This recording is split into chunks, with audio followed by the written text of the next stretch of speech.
तर अशी उडी मारली तर तुझ्या नानीचा कुळ जाग्यावर राहणार नाही भाऊ. अरे या वर्षी तर कोणाच्या घरात दिवाळीच नाही झाली जी काय सांगू. कारण हे नंबर 2 वाले म्हणतात आली माझ्या घरी ही दिवाळी स्वप्न रंगात न्हाऊन आली. हे आहेत आमचे गजानन चिंचोळकर.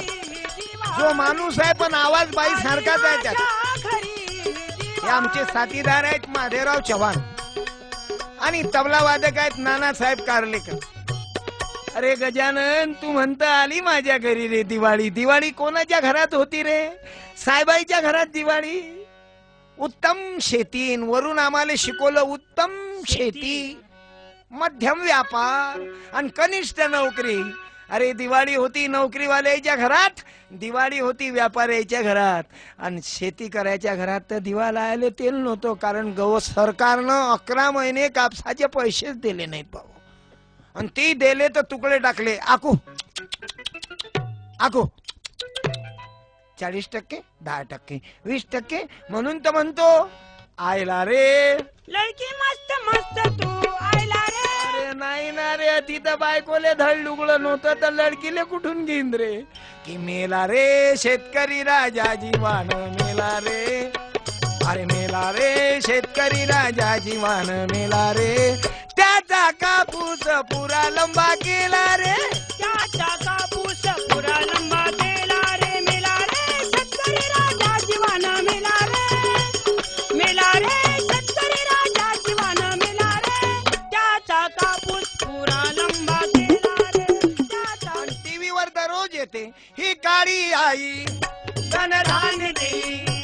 ही काळी आई शेतकरी देशाचा कणा आहे. टीव्हीवर भाषण द्यायला येतात शेतकरी बंधूंनो, तुम्ही हे खत वापरा, तुम्ही ते खत वापरा. आणि शेतकऱ्याच्या मालाले असा भाव द्या की त्याला मातीत घाला. आम्ही पाहतो ना, न्हाव्याच्या दुकानात रेड बोर्ड आहे साधी डाळी 5 रुपये. खारा हॉटेलमध्ये रेड बोर्ड आहे खारा माल 5 रुपये, मिठा माल 5 रुपये. न्हाव्याच्या दुकानात रेड बोर्ड हो, प्लॅटफॉर्म 10 रुपये. तुम्ही शेतकरी लोक तर दाढी कटिंग करतच ना. कारण तुम्ही म्हणता काय कंस पडून राहिले केसाईले.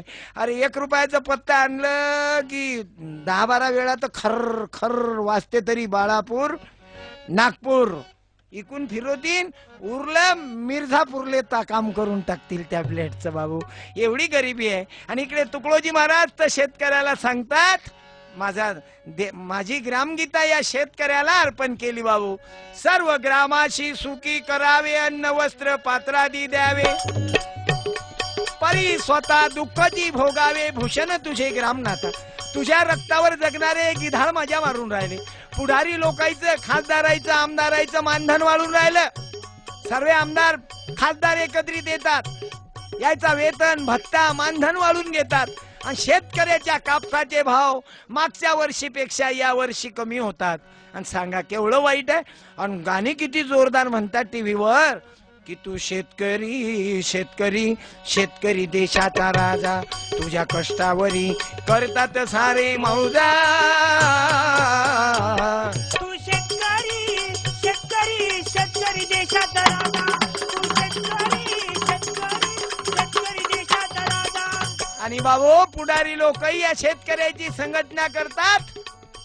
हजारों मददगार मिलते हैं, काम के चंद मिलते हैं. आणि बुरा वक्त आहे तो सबके दरवाजे बंद मिलते हैं. 11 महिने कापसाचा पैसा भेटला नाही, एकही पुढाऱ्याचा लीडर समोर आला नाही. इलेक्शन आला की बरोबर येतात. शेतकरी बंधूंनो, आपल्याला आणि मालाला भाव भेटलाच पाहिजे. अबे आता कुठं गेला. म्हणून आता शेतकऱ्यांना आत्महत्या करू नका रे. तुमचे लेकरं उघडे पडतात, त्या माय बहिणी विधवा होतात. अरे तुम्ही मरू नका, तुम्ही हिम्मत ठेवा. बँकेचे 5,000 रुपये असले तर बँकेवाले 4-4 खेप येतात. पैसे देऊ पैसे देऊन 150 कोटीचा घोटाळा. नागपूर, उस्मानाबाद, किती बँकाच्या बँका. अरे संस्थाच्या संस्था खाल्ल्या हो याईने. यायचं काही होत नाही रे.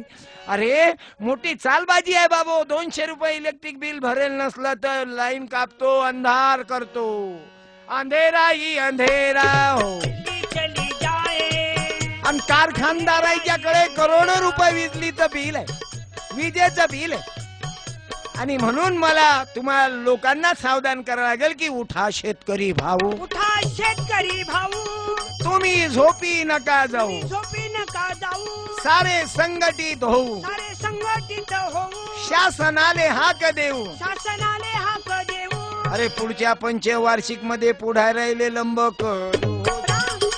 भाऊ या सर्वांचे नक्षत्र यायच्यात आहे. या देशाला मातीत घातलं चल. भ्रष्टाचारी अधिकारी, भ्रष्टाचारी पुढारी आणि देवा धर्माच्या नावावर लुटणारा महाराज आणि शेंगदाण्यात दगड टाकणारा व्यापारी, तेलात भेसळ करणारा व्यापारी. आणि तुम्ही उपवास धरता माय बहिणी हो. म्हणून आई बहिणी हो, आता हे उपास फुपास बंद कर. चक्कर येऊन खाली पडशील. आणि तू मेली की नवऱ्याला तर बरंच आहे, 15 दिवसात दुसरी.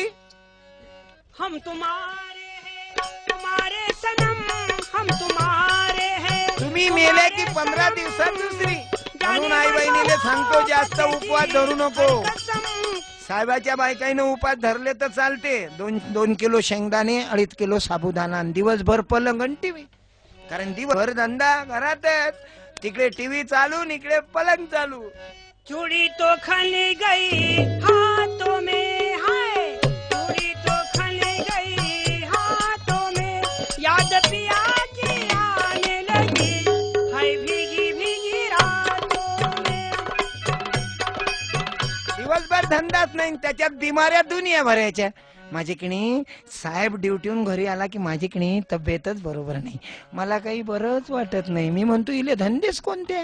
वावरात जाणारी वावराती जाते, दिवसभर मेहनती करते, आणि घरी येऊन स्वयंपाकी करते, इकडे दुखतच राहते. मग रात्री म्हणते मुझे नींद ना.